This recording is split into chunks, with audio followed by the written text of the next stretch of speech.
Good evening. It is Wednesday night, and welcome to the Odds and the Overs, the NFL Pick Show, live here on Twitch. I am your host, Hodo. Joining me is my co-host, Logs, and we are going to be talking about Week 1 of the NFL. It is the beginning of the season, Logs. I am so excited, and my money has been placed. I know yours has been, but how much are you looking forward towards this season? Hey, really excited to be here, man. I appreciate you inviting me and forcing me to spend my money with you all season. Hopefully we keep it above board and keep everybody happy here. Thanks for having me. Oh, no problem. So if anybody doesn't know what this is Week 1. What we are going to be doing is we're going to be tracking all of our bets here on Twitch. So we're going to be telling you what we are betting here during the weeks of the NFL season. And if we make money, you too can also make money if you bet along. But just the fair warning, we are not professionals. We are just doing this for fun.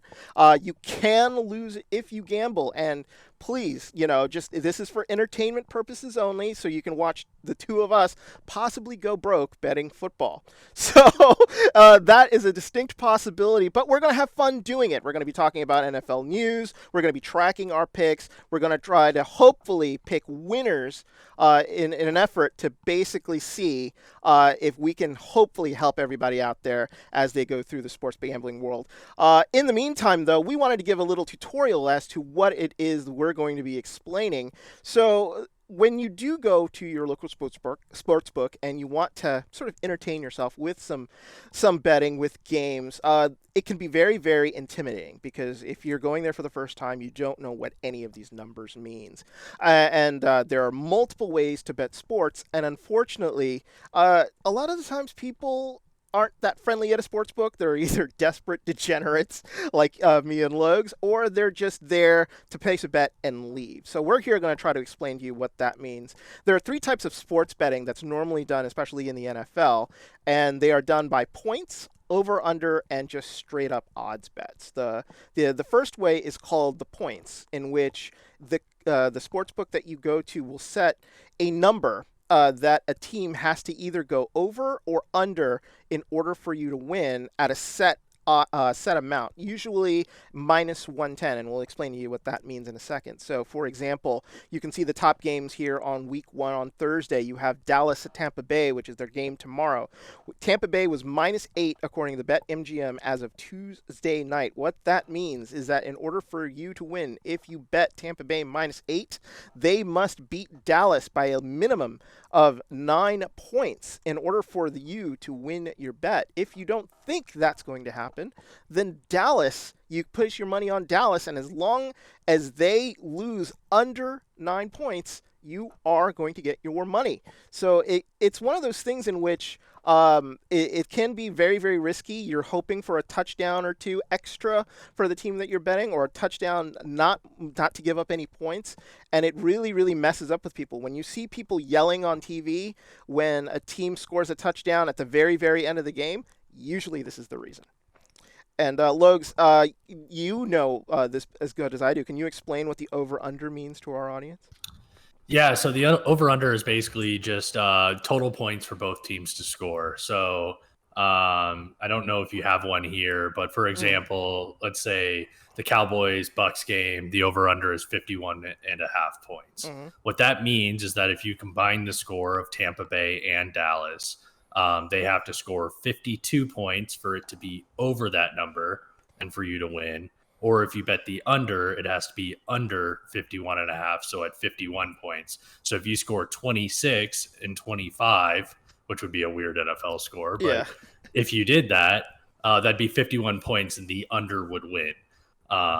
So overall, and that also comes with juice as well, be it a minus 110 or 120 or whatever it would be. Yeah, exactly. And this is one of those bets where it doesn't matter who wins. You're looking at the scores of both teams, and there's it doesn't have to be that Tampa Bay wins. It doesn't have to be that Dallas wins. It's just a combination of the scores. So if Dallas wins, and as long as you're betting the under, let's say Dallas wins 10-7, well, if you bet the under, you're a big winner. And it didn't matter if you wanted Tampa Bay to win or if you wanted Dallas to win. You were just looking at the total score. The last one is an odds bet. And this is the one that confuses people because you see a minus 400, a plus 225, and what that means is that everything is in reference to $100. I really don't understand why 100. I guess it's because the sportsbook wants you to bet more. But if you see a team that is minus 400, for example, what that means is in order for you to win $100, you have to bet $400 in order to do so. What you're doing is what they call laying money on the favorite. They are a favorite to win, and a minus 400 means that they're a pretty decent favorite at that. But if you see something plus 225, that means they're an underdog, which means for every $100 that you bet, you would win $225 on your $100 bet.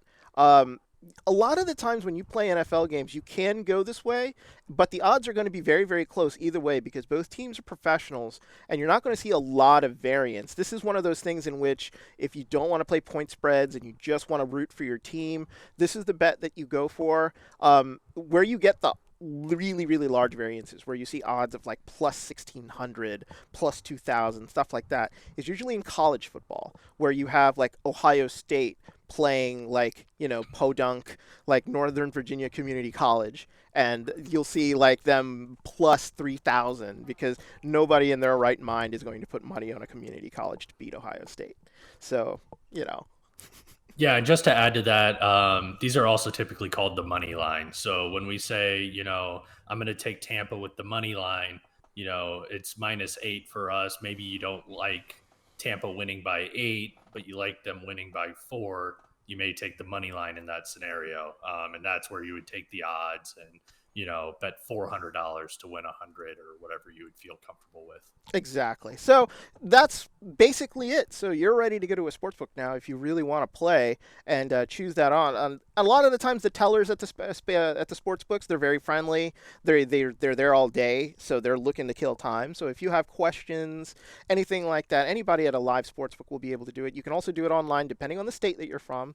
A lot of places, gambling is now legal via the internet. So check your local laws to see whether or not you can actually do it. And there are a lot of providers. FanDuel started doing that. BetMGM started doing that. That's where we got our numbers from. And then you can do overseas places like Bovada and other places, but that requires you to deposit your money into an overseas account, which can be somewhat problematic now with the 9/11 world. So that's a different discussion for a different day. But let's go over the week 1 schedule here, Lugs. Is there any games out here that really stick out? We have our top games, which is the Thursday night game, Dallas at Tampa Bay. But we also listed the Cleveland Kansas City game as an interesting game on Sunday. Is there anything else that sticks out to you right now? Yeah, I think it'd be best to just kind of start with Thursday here, as it is tomorrow, and you can get your bets in. But personally, I live in Dallas, and I'm kind of hesitant to think that a Mike McCarthy team can really do anything right now. I think there's a lot of unknowns, not only with Dallas, but the rest of the league. And we can kind of get into that throughout the show. That this week 1 betting is about teams that like have to prove something to you, right? Yes. And frankly, Dallas hasn't proved anything to us, right? Dallas is, Dak is coming off of an injury. His shoulder, they've been resting him. Obviously, they've said he's ready week 1, and he probably is, but you're going against Tampa, tried and true, ready to go, just won the Super Bowl again. Tom Brady's not wearing a knee brace anymore. This line is constantly moving right now. And frankly, it's at 8 for us. This thing could get to 9, 10. So if you can get it at 8, I think it's a great play. Yeah. And the thing about it is like Thursday night, it's going to be the opening day of the week 1 schedule. There's going to be a lot of money being poured into this game, and it's going to be very, very interesting to see what's been going on with Tampa. And we'll get more into that game as we go into the 1 o'clock and the 4 o'clock games. The entire league is in play. You've got Philadelphia at Atlanta. Pittsburgh at Buffalo is an interesting one. Minnesota, Cincinnati, San Francisco at Detroit. Yeah, as and so forth. You got the Jacksonville-Houston Houston game. So, they start Golden Jesus versus, it looks like Tyrod Taylor is going to be the starting quarterback for the Houston Texans. So, Houston, a home dog +3 against Clemson Jesus there against Jacksonville. We don't know what to expect out of Jacksonville. Week 1 is a crapshoot for everybody because there are teams that are going to be going into the season with a lot of hype, and then they're just going to fall flat on their face, and then there are going to be teams that surprise you. Last year in 2020, it was Buffalo. People really had very little expectations. They get Stephon Diggs, then all of a sudden Josh Allen becomes an MVP candidate. So crazy things can happen, and there's just a lot of good games on the slate for Sunday. And then we have a Monday night game, which is Baltimore and Las Vegas. And the Raiders, is that the first time they're going to be playing in their stadium, Luke's? That's a great question. I'm not 100% sure on that. Were they there last year without fans? I guess that's going to be the first time with fans for sure. That's another important thing. A lot of these guys that are in second years, that were rookies last year, they've never played with crowd noise, right? Oh yeah. So you talk about audibles and kind of how the game is played significantly different. Like teams did not have to worry about home field advantage last year because there was none. But now you're going to go into places like Buffalo, Seattle, and it's going to be really loud. And these younger quarterbacks in their second year are going to have a hard time with it. That being said, what are you thinking with Sunday? I'm thinking with Sunday, I mean, if you take a look at the schedule again, we'll flash back to it. I think there are going to be tons of interesting games.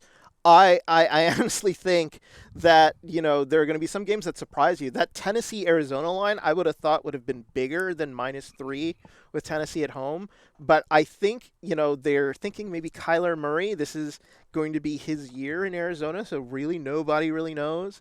And then Indianapolis being home dogs at +2.5. I think they're our sneaky pick to win that division. We both have money for them winning the division, so we're a bit of homers in that game. But Seattle, they've been consistently falling off the last 5 years, and it's just one of those things in which I just don't necessarily trust them when it comes to putting any money on them. So I'm looking at that game and I'm just like, eh. So. Yeah, that's a fantastic point. And when we looked at this line yesterday and made our picks, I believe we both picked the Colts. We did. I was assuming that the quarterback issue was going to be resolved in Indianapolis, and we found out that was the case today. He is playing. It was announced that Indianapolis is going to have their quarterback. So I don't know if that line has moved at all, and that might be something if you're looking at your sports book. When we were talking about, the pluses and minuses and these game spreads, these are constantly flowing, right? So we're using Tuesday night numbers, but a lot of these can move based on your sports book. So if you don't like something, you can kind of shop around and wait, till game time to pick it up. And it can totally change either way. Yeah. But I definitely like the Colts as well. Yeah. And I think, you make a fair point. This is a lot of what you see is all about information. And early on in the week, you're not going to get as much information as you are going to be like game time Sunday, somebody's hurt. It's raining. Weather plays a huge part in games. So, a team sometimes has a losing record when it rains outside or where it snows, and you find out that a game is going to be in a blizzard, and that's going to completely change the lines. And that's when you might want to adjust your picks into something a little different, do whatever. But, week 1, everything is a crapshoot, so you're going to be just picking and trying to figure out who you like, what you like. So it'll be very, very interesting as you go forward. So let's talk about some of the games here. Our featured games that we have, starting with Thursday night. It is your home Dallas Cowboys, and they're going to be playing at Tampa Bay. Tampa Bay, home favorites. They are coming off of a Super Bowl win. Tampa Bay, when you look at the overall NFC East, I think they have a pretty easy road back. Is there anybody that can challenge them in the NFC? In the NFC, I mean, obviously, I think that the Packers are 100% going to challenge them this year. That being said, I don't think that they play this year. I'm going to have to double check. Yeah, I don't think there's a Battle of the Bays. No, there is a Battle of the Bays. They play each other both times, don't they? No? Or do... I'm gonna double check it real quick. I'm sorry for the delay, No, but it's I don't see them playing each other this year. That being said, I think the Bucks are pretty sure to win that division. You know, well, you got it. obviously depending on injuries and everything, I Yeah. don't really think that they have anybody truly stopping them. And again, with just this week, I just don't think the Cowboys could cover this spread. I mean, this is a pretty large spread. 8 points is a lot of points in the NFL. Hmm. And if you like the Cowboys here, it's a great line. And it might get, even bigger to 8.5, 9, and you can get the Cowboys for more points. That being said, I just don't trust them. I don't trust the Cowboys at all. Well, I you're right. What have the Cowboys done? They finished 6-10 last year. Granted, they did not have their quarterback in Dak Prescott, who broke his ankle like first game out of the season, and he was just sort of on the bench, not being able to do anything. It proved to the Dallas Cowboys how important he is to the offense because they really weren't sure if they wanted to pay him the money. They were sure after the end of the season. That's the truth. I mean, all of this talk about, oh, we could survive without Dak. No, they can't. No, they need somebody to run that offense, and he's going to be back. He's going to be in 100% shape supposedly, but Dallas, they haven't won the NFC East. That you have to get through Washington, a terrible Philadelphia team, and then God knows the New York Giants. Who knows what they're going to do? Everybody every year picks Dallas to win the NFC East. I don't think they do it this year, but if they can stay healthy, they're going to be in there with a shot. But do they beat Tampa Bay here? No, not a chance. I don't think so. And I mean, this one could be egg on our face basically. And if the Cowboys lose by 2, I mean, it's like a huge win for them Oh, basically oh yeah, sportsbook wise. 8 points is a ton, right? It's a it's a touchdown, touchdown field plus. goal, it's Yeah. 3 field goals. I mean, it's 2 possessions basically in the NFL. That's why you normally don't see lines go over 6, 7, and if they're ever double digits, the chance to cover is astronomically low typically. Um, it's just the Cowboys need to prove something. And that's kind of where we're at with this weekend. And a lot of the afternoon games on Sunday are like that too, where you have a couple teams where they just need to prove something to us. No, absolutely. And the thing about it here is if the line does jump, if it gets to 9, God knows if it goes to 9.5, you're going to see money switch. You're going to see people putting money on Dallas because that line is just way too large. And as a person who grew up in Washington, I hate the Cowboys. I hate the Cowboys to my very soul. I can't stand Cowboy fans that live in my neighborhood, much less the Dallas Cowboys themselves. And for them to fall flat on their face would make me so happy. Because every time they get put on national television, oh, how about them Cowboys? How about them losing by 20 points? That's what I want to see. Because I can't stand them. Can't stand them at all. So that's my final opinion on Dallas Tampa Bay. If you've got any final words here, you're up for it, Logs. Let me know. No, I think I've said enough about it. We can, before we hit the Sunday Cleveland Kansas City game, we can kind of go through a couple of the other ones if you'd like. Absolutely. Your Washington football team, your team. I picked them this weekend at +1. The reason why is I think people are kind of high on the Chargers. They are, and I believe Washington's away. They're basically away underdogs, but typically it's by 3 points is the home. They're actually playing is in where lines DC. start. They're playing in DC Okay. this weekend. They're in DC +1. I think everybody's super high on the Chargers right now. I couldn't remember. Thank you. With Brandon Staley coaching, and I again, it's a show me something before I bet on you, basically. You know what if it they're is. going to be great, they can be great, but I'll take the football team.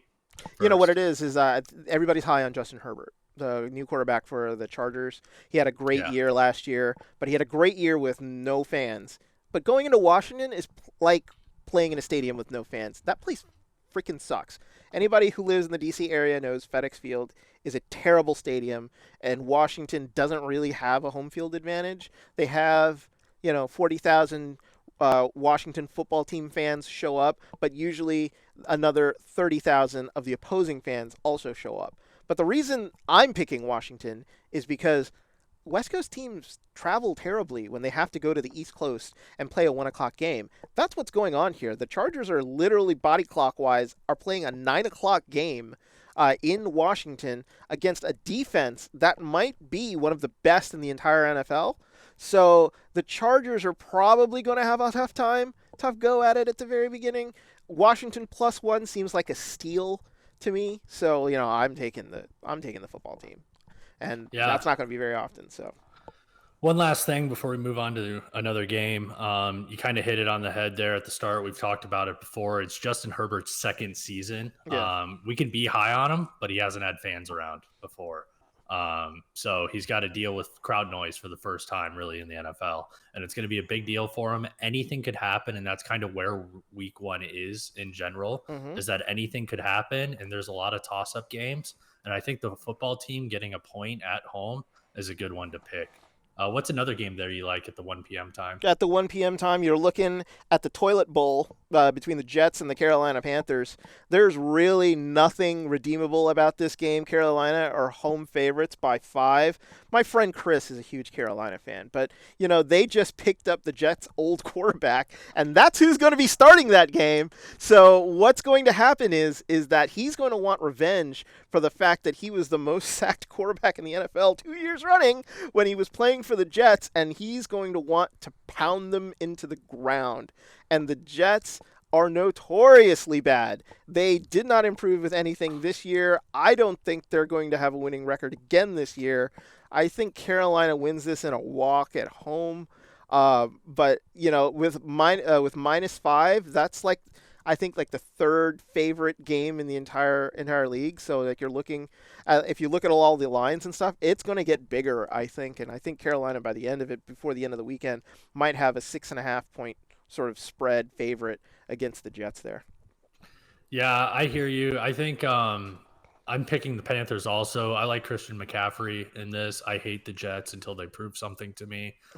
They were terrible last year. There's no reason to believe they're going to be good this year. I think they're over/under for the wins for the total season is 6.5 right now. If you wanted to pick that up, I think that's pretty close to being an under as is, which is terrible. Yeah. So Vegas thinks the Jets are going to be bad. There's no reason to think the Jets are going to be good until they prove something otherwise. And taking the Panthers under 7 points, I think, is a good bet. Yeah. I like it at 5 a lot. I like it at 5 a lot too. And even if it goes up to 6.5, I'll even take Carolina then. So, that's going to be a good spread for me. And then you've got your final game at 1 p.m., Jacksonville versus Houston. We touched upon it. It's, you've got touchdown Jesus coming in for Jacksonville. He's their new starting quarterback against Houston, who is, this is a team in shambles, right? Their quarterback has been accused of rape. He has not been and shown up to any preseason games. God knows what Deshaun Watson's going to be doing for the rest of the season. They have literally no other offense. I think they had one wide receiver that broke 1,000 yards last year. This is a bad Houston team, and I don't see it getting any better for them until, maybe if Deshaun Watson comes back. But they've said they're starting Tyrod, so this might be a time to showcase for Jacksonville. Yeah, I agree with you completely. I think the Jaguars. So the Jaguars only -3, correct? Yeah, Houston's +3. Yeah, Houston's +3. Yep. So Jaguars are only -3. Houston is so bad, right? Mm-hmm. With everything going on in the offseason. For Jacksonville to not be giving more points kind of shows that people don't really know what to expect from Jacksonville. Another, show me what you have game. I will say this. I think the over/under with the Jaguars in Houston, it's not displayed here. I was looking earlier. It was like 44.5, 45, something like that. But I think you can get the under on those. I don't know if both teams can physically score 3 touchdowns. And that's the thing is, you could possibly just hit the under with Houston all year and probably be right. And you know what? This is a nice tip for those people who are going to be willing to put money on games. Early on, you don't really know what defenses are going to do. There is a huge trend of games that will go under at least the first 3 weeks because other teams sometimes don't know what other teams are good at.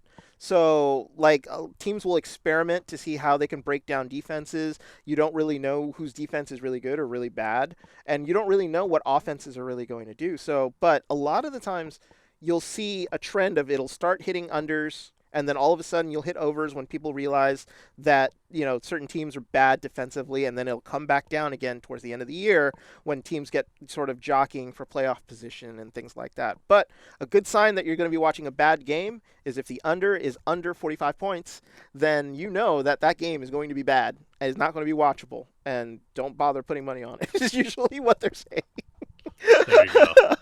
I think you can still win money on that. Oh yeah, absolutely. You can win money on every one of these games. I think it's just going to be one of those things in which is like, are you going to have enough patience to watch this game? Is the real question, and I don't know. I do. So we'll be checking in on Monday with all the scores there. So let's take a look at the 4:00 games real quick. You're looking Cleveland, Kansas City, which is one of our focus games that we'll be going back to. Miami, New England -3. I mean, Miami just sucks playing at New England every year. They go up there, they lose. They've got Tua this year. New England just released Cam Newton and will be starting their rookie quarterback. Even though that just happened, they're still -3, which means that they're favorites because I think they're in the position that everybody else is in. Is like, what can Tua do for me? And if Tua is going to be that superstar that Miami hopes to be, he's got to do it on the field of New England here in Week 1. Yeah, I like the Patriots here. It's kind of a show me something game. If you wanted to pass on this, I wouldn't blame you. Just because you don't really know which quarterback's going to be doing what. Both of them haven't really dealt with crowd noise before. The bet on the Patriots is really the bet on the coach right now, right? Yeah. You're just trusting that coaching's going to get the Patriots to win against Miami. They've destroyed Miami in the past. And it's a -3, which means it's just a home favorite spread. I think you can take them. It's basically even money at that point. The only thing Miami's got going for it right now, other than Tua, is the fact they don't have to play New England in December. So at least it's going to be relatively warm for a team that averages, I think, 77 degrees in their stadium. So we're not even going to talk about Denver or the Giants. That game is just awful. I know the Giants are home +3. They're home dogs to the Denver Broncos, but both teams are bad. And I don't know if it even deserves any consideration because if you look at power rankings for both of these teams, they're both under 20. This is a game that I think only the New York market is going to be watching because even the Denver fans have checked out.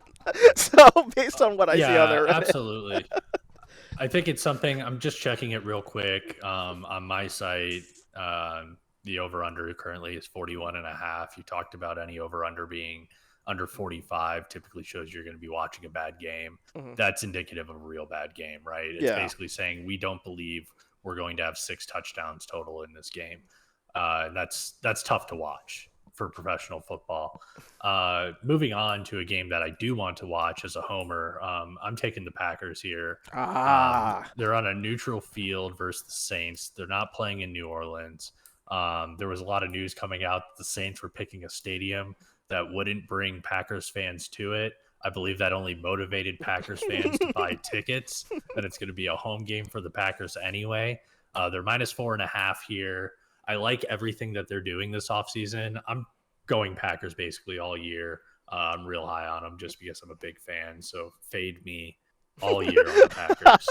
So that being said, I think New Orleans an unknown, and I think that Aaron Rodgers looks great and that he's up for another great season. So there was a lot of news that came out about this game. So we're trying to update everybody. First, there was an article that actually said that Aaron Rodgers said to the press, this is the best the front office at Green Bay has ever done with me. Which means at the beginning of this whole fiasco with him wanting to leave Green Bay, he was adamant that he did not basically have any communications with the front office of Green Bay. That seems to have changed, and he's in a better mood now. I don't know, it's because he's separated from his girlfriend. God knows what it is, but he seems happier. And that's bad news for New Orleans. Second, New Orleans just released Latavius Murray. At least according to Adam Schefter, he had tweeted last night that they wanted Latavius Murray to take less money, and he didn't want to take less money. So they were supposed to release him today. I did not see the confirmation on that, but if they lose that, he was one of their great weapons out of there. So, he was basically their second back behind Alvin Kamara. So that's a big loss for them. And third, New Orleans has Jameis Winston as their starting quarterback. Famous Jameis gets to take over for a legend in New Orleans, and famous Jameis has thrown an equal amount of interceptions and touchdowns over the last 2 years. That's not good. That's not good at all. When you have 18 interceptions to go with your 18 touchdowns, you are one of the reasons why your team loses. And that is going to be a huge problem for New Orleans. And can Sean Payton prevent him from throwing terrible ducks into the air? Not against Green Bay. I think this is Green Bay all the way. I think New Orleans, even with the stadium shenanigans, are going to have 40,000 cheeseheads coming down to New Orleans to watch them play. I think they're going to be playing where? Baton Rouge, maybe? Because I don't know if they can play in actual New Orleans proper. I thought they were going to Jacksonville because Jacksonville's away. Oh, okay. So I'll double check, but I'm pretty sure they went to Florida. They went to Florida, yeah. I mean, the Green Bay fans are probably one of the best set of fans in the entire league. They travel really, really well. Plus, there are embedded Green Bay fans in every state in this nation. I mean, it is nuts. I mean, I went to a Green Bay Washington game, and it literally was 60,000 cheeseheads versus me, and they felt bad for me. They're the nicest people in the world too. They see me wearing the jersey. I'm walking around the stadium, and they're just giving me the head shake, going, "Dude, I'm sorry." And it's understandable because their team has been good here for the last 5 years, and DC is just bad. So. Yeah, if they're playing in a neutral site, New Orleans plus 4.5, it's Green Bay all the way. There's nothing you can really do about it. So, well, I love to hear that, but I don't want to beat a dead horse here. Hopefully, the Packers just kill it on Sunday. Let's go to that final game of the day that you have highlighted here, the Browns versus the Chiefs. I think we disagree a little bit. We do disagree a little bit, and I think this is one of those toss-up games when it comes to the point spread. I think Cleveland here has a pretty decent shot, but I think Kansas City is just going to be a little too much for them. It's just going to be one of those things in which I think you look at how Kansas City lost in the Super Bowl. They were not themselves, and losing in the biggest game of the year gives you that fire, that motivation to come back stronger. And I think Kansas City might want to take it out here on the members of the Browns, who, I argue are an up-and-coming team. 11-5 last year. They made it to the second round where they got eliminated by Kansas City. So a bit of a revenge game for them. So it'll be very interesting to see what ends up happening to in this game. I think this is the best game of the day, honestly. Yeah, I think it's going to be a great game, and I know you're picking the Chiefs. I found out 2 pieces of information on Monday that made me go the other way. Mm-hmm. The 2 bombs for you is that Super Bowl losers week 1 are 9-12 out of the last, 21 games? 21 games, yep. And then secondly, Super Bowl losers week 1 versus the spread are 5-16. Oh, look at that! In the last 21. Logue's dropping the knowledge bombs there when it comes to the numbers. So I heard that on Monday. It does mean that Kansas City's probably due as a Super Bowl loser to win a game. They'd like to keep these things 50-50. That being said, 5-16 versus the spread. I'm taking the Browns. I think they were 11-5 last year. They're close. Must be drinking too much because I think the Browns could be good this year.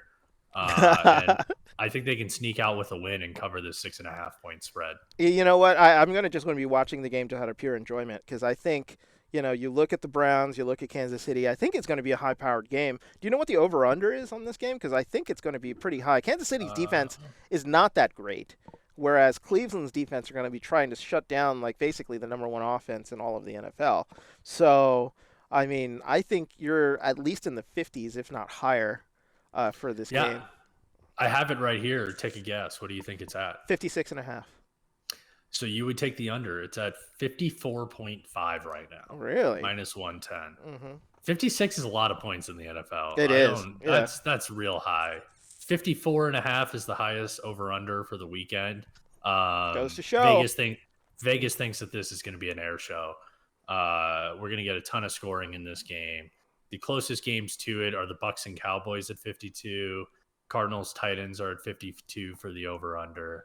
Also, and Ravens Raiders is at 51 for the over under. So you can see people are thinking that there's going to be a ton of scoring in this game. Oh, we're going to show our picks here. So we're going to go to the screen here, and we're going to have all our picks up here on the screen. You'll see we didn't talk about that Chicago-Los Angeles game. Los Angeles are just heavy favorites at home against Chicago. They get to play in SoFi Stadium, which is right behind me right here in the background. That's what you get to see here as my background. Beautiful stadium, sort of dug into the ground in LA. Very interesting. But LA Rams, they're heavy favorites to win the NFC West, too. If you look at, I think them and the San Francisco 49ers are the top two favorites for that division. Chicago, I don't know, man.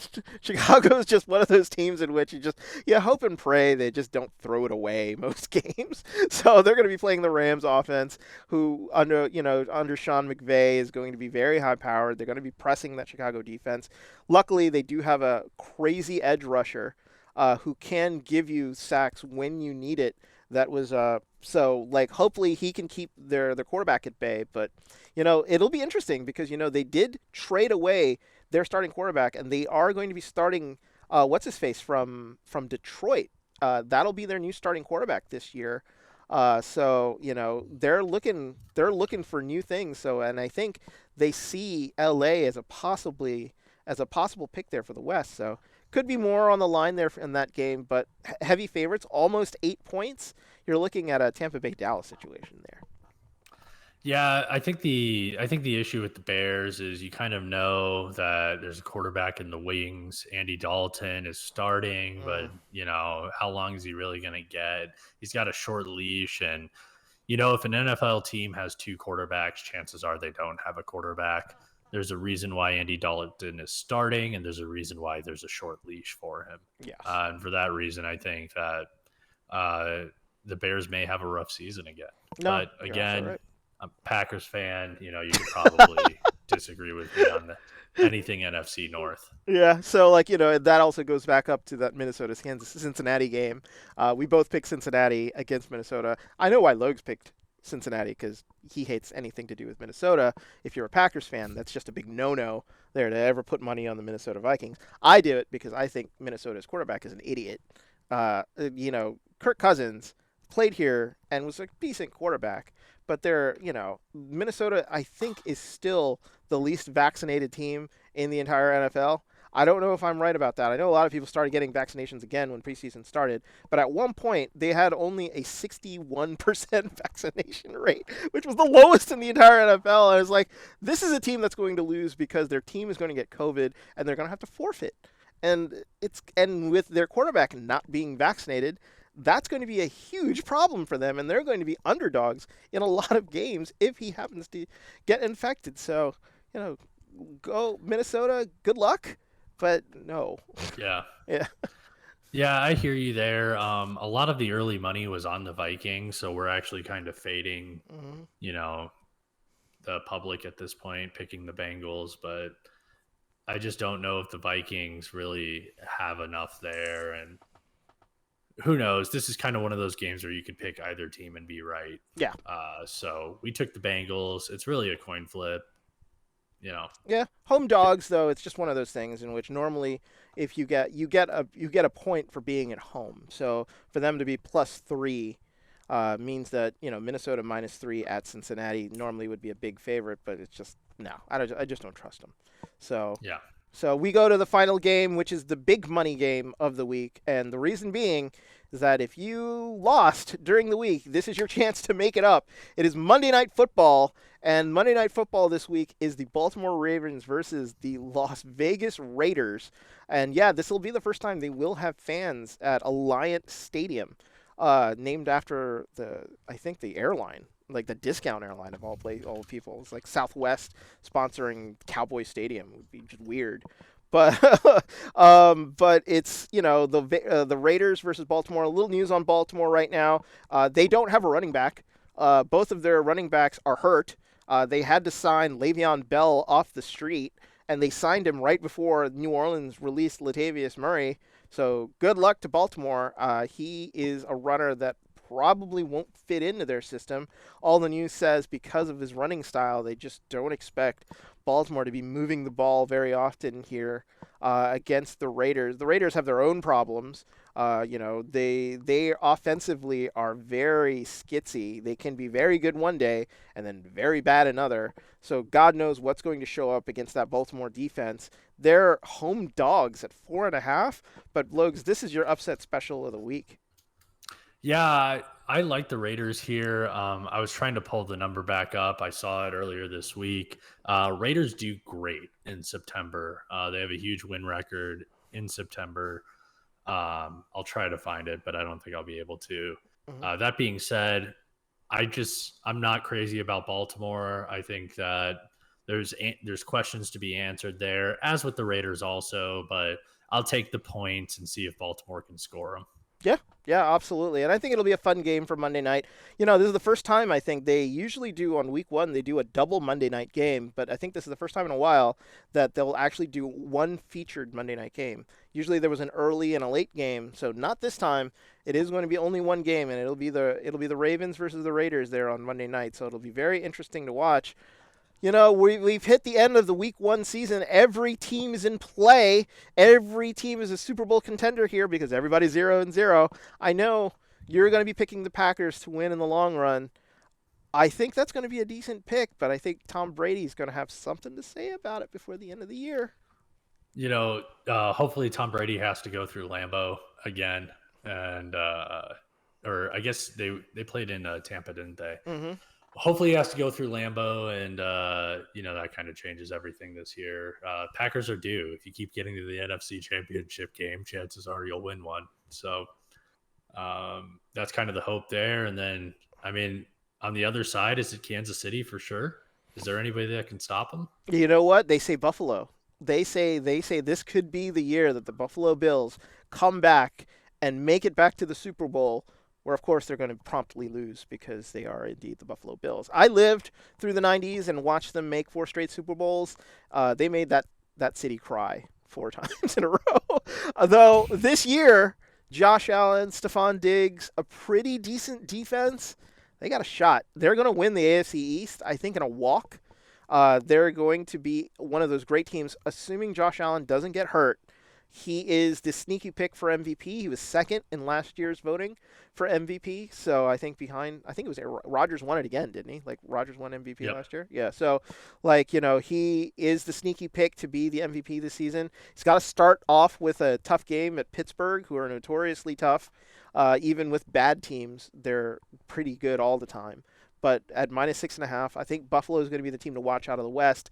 Kansas City Buffalo is, I think, going to be what you're going to see in the AFC Championship game again. And I think Buffalo gets them this year. So who knows? It'll be fun watching the AFC because there's no real. I think there are 2 standout teams and a couple other sneaky ones. Like Tennessee gets on a roll; they have a possibility of it. And then coming out of the West, and who knows, if Belichick ends up picking the next Tom Brady out of the draft, never count out New England even as a wild card. So, it'll be up for grabs for everybody. But that's it. You'll see our picks here up on the screen. We pretty much agreed on every game except for 2. I picked Philadelphia over Atlanta. Logue says that he likes the Falcons. It's one of those pick'em games, 3.5. They're playing, I think, in Atlanta. But, it's Atlanta. God knows they're a disappointment to the city, as always. And God knows they start good, but they always end terribly. And you can talk to my friend Carlos about that. And if you watch that Super Bowl, And then, of course, in the big game of the day on Sunday, I pick Kansas City to win. Logs takes Cleveland plus 6.5. It's going to be a tight game, and that 6.5 line could shrink even more as money comes in, possibly on the Kansas City side. To see maybe Cleveland gets some more money in there and then they maybe change it a little bit, gets a little closer, a little tighter on that line. So it'll be something to watch for sure. Any final thoughts here, Lugs? No.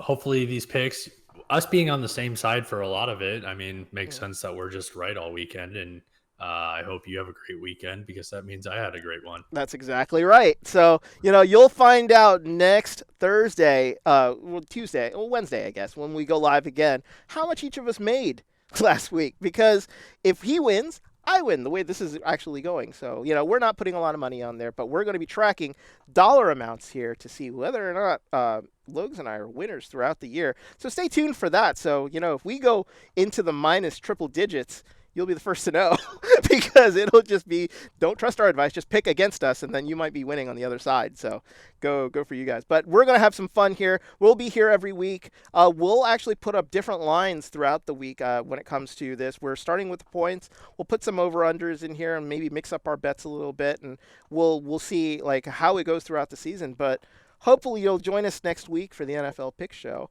So I'm Hodo. That's Logs. Thank you so much for joining us today, and hopefully you have a good time this week and enjoy week 1 in the NFL. Goodbye, everyone, and we'll see you next week. Have a good night. Thanks.